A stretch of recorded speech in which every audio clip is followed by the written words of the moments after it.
പിന്നെ എനിക്ക് നിന്റെ ക്യാരക്ടറൊക്കെ ഭയങ്കര ഇഷ്ടമാണ്.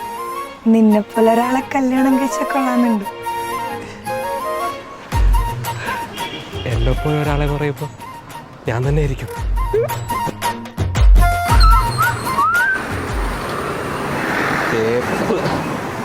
എടാ ഷാരു, എടി നീയാ?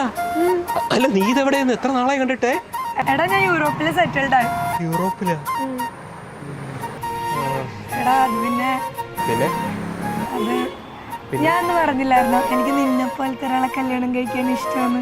എനിക്ക് ഓർമ്മയുണ്ട്. ഏട്ടാ എടാ ഇതെന്റെ ബുദ്ധിയാ. അടുത്ത മാസം ഞങ്ങളുടെ കല്യാണം. നിന്റെ സ്വഭാവം പോലെ തന്നെ ഏട്ടന്റെ സ്വഭാവം ഭയങ്കര കോമഡിയാ. അപ്പൊ കല്യാണത്തിന് നല്ല പറഞ്ഞു കേട്ടോ. പോട്ടെ ചേട്ടാ.